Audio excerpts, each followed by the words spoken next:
नमस्कार। आइए आज हम कक्षा 12 विषय भूगोल और लेसन नंबर 2 विश्व की प्रमुख जनजातियाँ। आज का हमारा टॉपिक रहेगा भील जनजाति पार्ट 2। साथियों, हमने भील जनजाति के बारे में पार्ट 1 में सामान्य जानकारियाँ देख ली थी, जिसमें हमने पढ़ा था सामान्य परिचय, ऐतिहासिक पृष्ठभूमि और इसके अलावा हमने भीलों का शारीरिक संगठन उनका कैसा होता है इसके बारे में पढ़ लिया था। भीलों के निवास क्षेत्र के बारे में, निवास क्षेत्र कैसे कहाँ हैं, इनके आर्थिक क्रियाकलाप क्या हैं, आर्थिक क्रियाकलापों के बारे में अध्ययन कर लिए थे।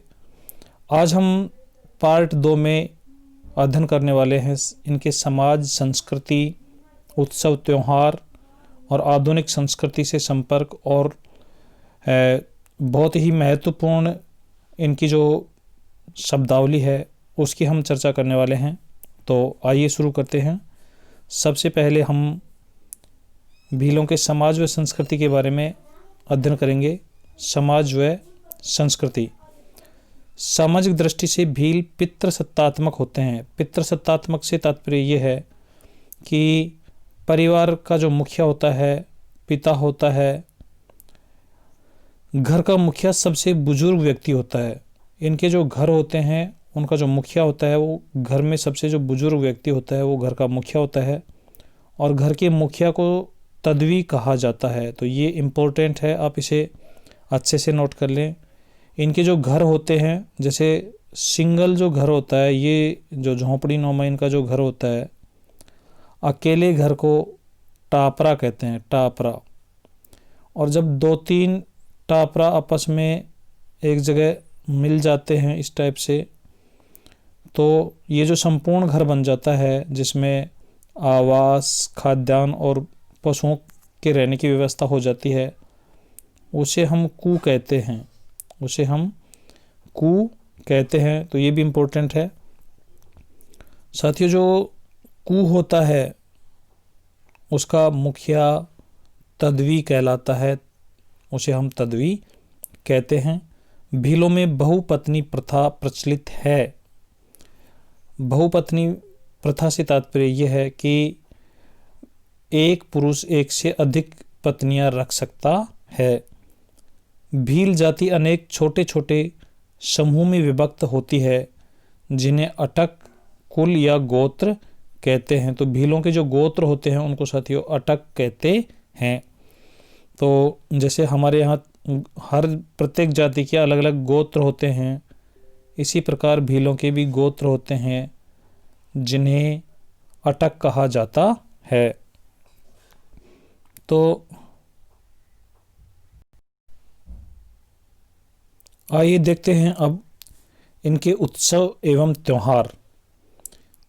तो भीलों के जो उत्सव और त्यौहार हैं वो लगभग हिंदू धर्म के जो उत्सव और त्यौहार हैं उनके समान ही हैं। होली व दीपावली महत्वपूर्ण त्यौहार हैं। लंबे समय तक होली माता के गीत गाए जाते हैं।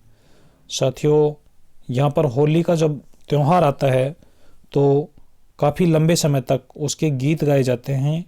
घूमर व गैर भीलों के प्रमुख नृत्य हैं। घूमर जिसे राजस्थान का राज्य नृत्य भी की संज्ञा दी गई है, ये इनका भीलों का भी नृत्य है और गैर नृत्य है। गवरी इनका प्रमुख पर्व है। गवरी एक साथियों 40 दिन तक चलने वाला एक पर्व है जिसमें भील लोग खूब आनंद प्रमोद करते हैं और इसमें पार्वती की पूजा होती है। वेणेश्वर मेला इनका प्रमुख मेला है। भीलों का जो प्रमुख मेले हैं उनमें वेणेश्वर, ये डूंगरपुर ज़िले में है। डूंगरपुर ज़िले में नवाटापुरा नामक एक स्थान है। उस नवाटापुरा नामक स्थान पर वेणेश्वर नामक मेला भरता है जिसे आदिवासियों का कुंभ कहा जाता है। साथियों, आदिवासियों में वेणेश्वर मेला बहुत ही श्रद्धा और विश्वास का प्रतीक है। आदिवासी जो लोग होते हैं प्रतिवर्ष माघ पूर्णिमा को इस मेले में एकत्र होते हैं। और ये जो मेला है डूंगरपुर ज़िले में सोम, माही और जाखम, ये 3 नदियाँ हैं, इनके संगम अर्थात तीनों नदियों का जो त्रिवेणी संगम बनता है उस पर प्रतिवर्ष जनवरी फरवरी माह में मनाया जाता है। और इसका जो एग्जैक्ट डे होता है वो माघ पूर्णिमा होती है। तो आदिवासी लोग इस मेले में अपने जो पूर्वज होते हैं, जो दिवंगत होते हैं, उनकी अस्थियों का विसर्जन भी करते हैं। चलिए अब सामाजिक जीवन के बारे में देखते हैं। भीलों का जो सामाजिक जीवन है, सामाजिक जीवन, भील पितृसत्तात्मक होते हैं। हमने देखा ये अंधविश्वासी होते हैं। साथियों जितने भी जनजाति के लोग होते हैं वो लगभग अंधविश्वासी होते हैं। तो सभी जनजातियों में ये कॉमन पॉइंट है, अर्थात ये जादू टोने में विश्वास करते हैं, अंधविश्वासी होते हैं, जादू टोने और झाड़ फूंक में विश्वास करते हैं। इनमें बहुपत्नी प्रथा पाई जाती है। भीलों में विवाह कई प्रकार के होते हैं। इनमें जो विवाह होते हैं वो अलग अलग प्रकार के होते हैं, जिनमें मुख्य यहाँ पर दिए हुए हैं। जैसे एक है मोर बांदिया विवाह।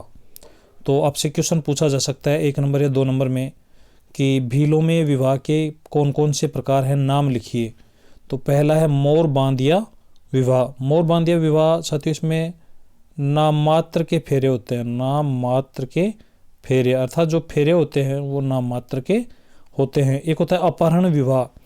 अपहरण विवाह तो इसमें अपहरण करके, जैसे कोई युवक है वो युवती का अपहरण करके उससे विवाह कर लेता है। देवर विवाह, तो देवर विवाह में साथियों देवर से विवाह कर लिया जाता है। विनिमय विवाह, विनिमय विवाह को जैसे अट्टा सट्टा भी कहा जाता है, अट्टा सट्टा। इसके बाद सेवा विवाह। सेवा विवाह ये बहुत महत्वपूर्ण है। सेवा विवाह में क्या होता है, भील जो युवक होता है, युवक भील युवक को कुछ समय के लिए युवती के घर रहना होता है और वहाँ पर वो काम काज करता है। यदि लड़की वाले जो हैं उसके कामकाज से खुश हो जाएं तो उससे लड़की के साथ उसका विवाह कर देते हैं। तो इस प्रकार के विवाह को सेवा विवाह कहा जाता है। अब इनके विवाह से संबंधित कुछ प्रथाएं हैं, जिनमें दापा प्रथा, ये साथियों जो दापा प्रथा है ये इम्पोर्टेंट है। दापा प्रथा में क्या होता है कि विवाह का जो प्रस्ताव होता है वो वर पक्ष की तरफ से लाया जाता है और कन्या का मूल्य चुकाया जाता है। कन्या का मूल्य चुकाया जाता है। जैसे वर्तमान में जिसे हम दहेज कहते हैं, तो साथियों दहेज तो लड़की पक्ष वाला जो होता है वो लड़के को देता है, लेकिन भीलों में इसका उल्टा होता है। वर पक्ष जो होता है वो कन्या का मूल्य चुकाता है, कन्या के पिता को उसका मूल्य चुकाता है। उसे भीलों की भाषा में दापा कहा जाता है। तो ये इम्पोर्टेंट है, पूछ लिया जाएगा दापा क्या है या दापा प्रथा क्या है। तो ये भीलों में पाई जाने वाली एक विशेष प्रथा है जिसमें वर पक्ष द्वारा कन्या के पिता को कन्या का मूल्य चुकाया जाता है। आइए दूसरी इनकी जो प्रथा है वो गोल गादेड़ो प्रथा है। अब गोल गादेड़ो प्रथा क्या है एक बार देखिए। जब कोई भील युवक शूरवीरता व साहस का कार्य दिखाता है तो उसे युवती चुनने का अधिकार मिल जाता है। जैसे आपने ऐतिहासिक दृष्टिकोण, ऐतिहासिक जो कालक्रम हुए हैं महाभारत रामायण, इनमें पहले प्राचीन समय में लड़की को जैसे स्वयंवर चुनने का अधिकार होता था, उसी प्रकार भीलों में जो युवक होता है, यदि युवक कोई शूरवीरता का या साहस का कार्य दिखाता है तो उसको एक अधिकार मिल जाता था कि वो कोई भी युवती चुन ले। और इस प्रथा को ही गोल गाधेड़ो प्रथा कहा जाता है। तो ये भी इम्पोर्टेंट है, आप इसे भी अच्छे से याद रखें। आइए अब हम देखते हैं भीलों के समाज और संस्कृति से संबंधित महत्वपूर्ण शब्दावली। और यहाँ से प्रश्न बनने की बहुत अधिक संभावनाएं हैं। आपके 12th क्लास के साथ साथ आगे जो प्रतियोगी परीक्षाएं होंगी उनमें भी इस प्रकार की शब्दावली से संबंधित प्रश्न पूछे जाते हैं। तो आइए हम देखते हैं। सबसे पहले है अटक। अटक साथियों, भीलों के गोत्र जो होते हैं उनको अटक कहते हैं। तो आप जैसे अपने प्रत्येक जाति के बहुत सारे गोत्र होते हैं, ऐसे भीलों में भी गोत्र होते हैं, लेकिन उन गोत्र को भील अपनी भाषा में अटक कहते हैं। दूसरा शब्दावली है यहाँ पर भगत। तो भगत क्या होता है? जैसे अपने यहाँ पर धार्मिक संस्कारों को संपन्न कराने के लिए पंडित होते हैं, जिसे हम पंडित कहते हैं, इसी प्रकार भीलों में धार्मिक संस्कार को संपन्न कराने वाले व्यक्ति को भगत कहते हैं। तो भगत को आप अच्छे से नोट करें। फिर तीसरा है भोपा। झाड़ फूंक करने वाले व्यक्ति को भोपा कहते हैं। आपको पता है कि भील लोग जादू टोने में विश्वास रखते हैं और झाड़ फूंक करवाते हैं। जैसे कोई व्यक्ति बीमार हो जाता है या कुछ बीमारी से ग्रस्त हो जाता है या घर में मान लीजिए सुख समृद्धि नहीं है, तो ऐसी स्थिति में ये झाड़ फूंक करवाते हैं और जो व्यक्ति झाड़ फूंक करता है उसे भोपा कहते हैं। एक होता है बोलावा। साथियों, भील लोग मार्गदर्शक को बोलावा कहते हैं। जैसे अपने यहाँ पर गाइड होते हैं, रास्ता बताने वाले होते हैं, ऐसे ही भीलों में जो मार्गदर्शक होते हैं उनको बोलावा कहते हैं। एक गमेती होता है। गमेती साथियों, आप देख लीजिए कि जैसे पिछले पार्ट में हमने पढ़ा था कि भीलों के जो घर होते हैं, सबसे पहले जो छोटा घर होता है, सिंगल जो झोंपड़ी होती है इनकी घास फूस से बनी हुई, उसे टापरा कहते हैं। फिर 2-3 टापरा मिलकर जब संपूर्ण घर बन जाता है, जिसमें आवास और पशुओं के रखने की और खाद्यान्न वगैरह की सबके रखने की व्यवस्था हो जाती है, उसे कू कहते हैं। और 5-10 कू मिलकर एक छोटा सा मोहल्ला या ढाणी बनाते हैं, उसे फला कहते हैं। फला। और साथियों, कुछ फला मिलकर एक गांव जो होता है, जो बड़ा गांव होता है, उसे पाल कहा जाता है। तो पाल का जो मुखिया होता है उसे पालवी, पाल का मुखिया पालवी कहलाता है।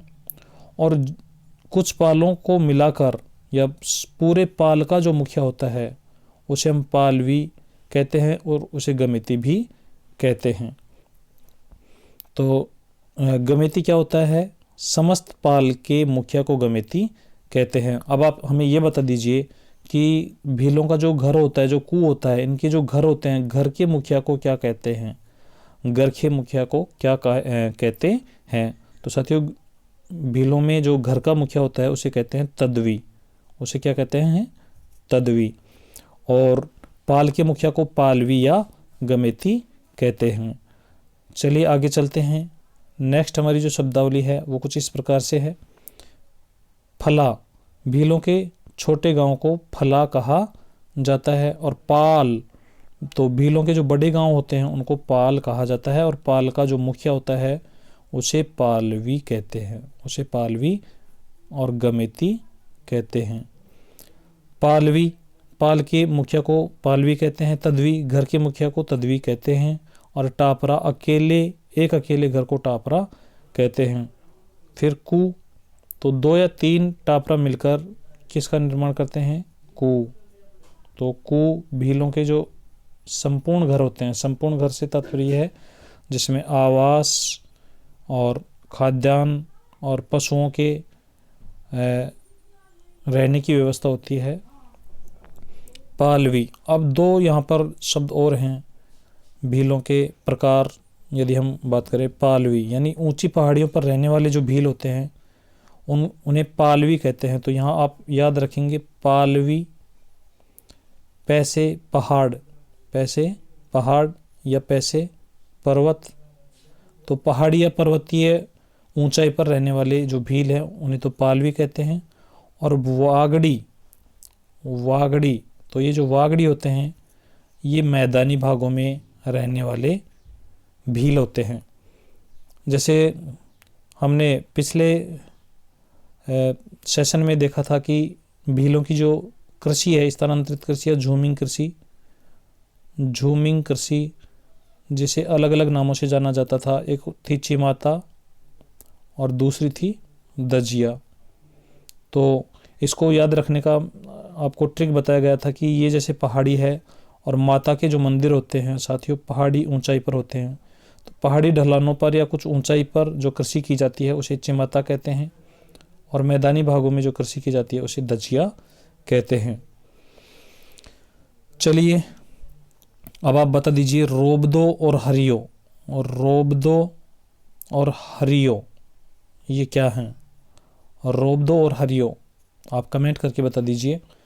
साथियों रोबदो और हरियो इनके बाणों के प्रकार हैं। एक होता है फटकिया, एक इनकी जो शब्दावली थी उसमें था फटकिया। तो आप कमेंट करके बता दीजिए फटकिया क्या होता है। चलिए अब हम देखते हैं आधुनिक संस्कृति से संपर्क। तो जैसे जैसे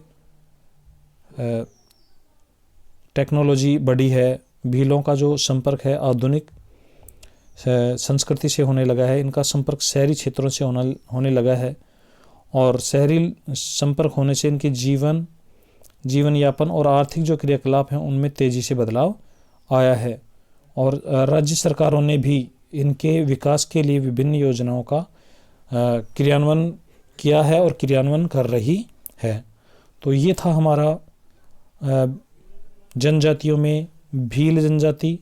साथियों भील जो जनजाति है ये भारत की सबसे प्राचीन जनजाति है।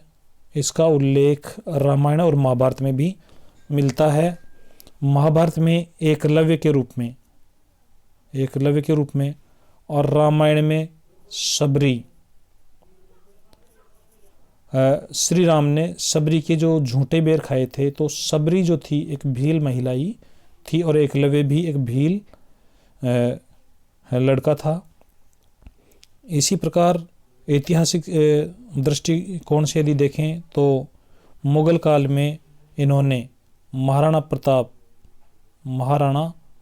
प्रताप और अकबर के बीच जो संघर्ष चला था उसमें महाराणा प्रताप की सहायता की थी। भील तीरंदाज होते हैं और ये स्वतंत्रता प्रेमी होते हैं, आज़ादी चाहने वाले होते हैं। इन्होंने राणा पूंजा के नेतृत्व में महाराणा प्रताप की सहायता की थी। तो इस प्रकार से आप जनजातियों को अच्छे से तैयार कर लीजिए। इस बार आपकी जो एग्ज़ाम होने वाली है उसमें निबंधात्मक प्रश्न कम होंगे और अति लघुत्तरात्मक प्रश्न और लघुत्तरात्मक प्रश्नों की संख्या ज़्यादा रहेगी, और कुछ क्वेश्चन इस बार ऑब्जेक्टिव टाइप के भी देखने को मिलेंगे। तो साथियों यहाँ पर ये जो छोटे छोटे शब्दावली है इनको अच्छे से याद रख लीजिए। लाइन टू लाइन इनकी जो क्वेश्चन बनते हैं उनको आप अच्छे से याद रखिए। आप नोट्स तैयार करते रहें और अपनी तैयारी को अच्छे से जारी रखिए। यदि आपको किसी प्रकार की कोई समस्या आती है तो आप हमें कमेंट कर दीजिए। चलिए साथियों आज के लिए इतना ही। मिलते हैं एक नए वीडियो के साथ। हमारा जो नेक्स्ट टॉपिक रहेगा वो गोंड जनजाति के बारे में रहेगा। तो गोंड जनजाति के बारे में हम बिल्कुल सरल भाषा में और अच्छे नोट्स के साथ एक्सप्लेनेशन करेंगे। तब तक आप पढ़ते रहिए, मस्त रहिए। जय हिंद, जय भारत।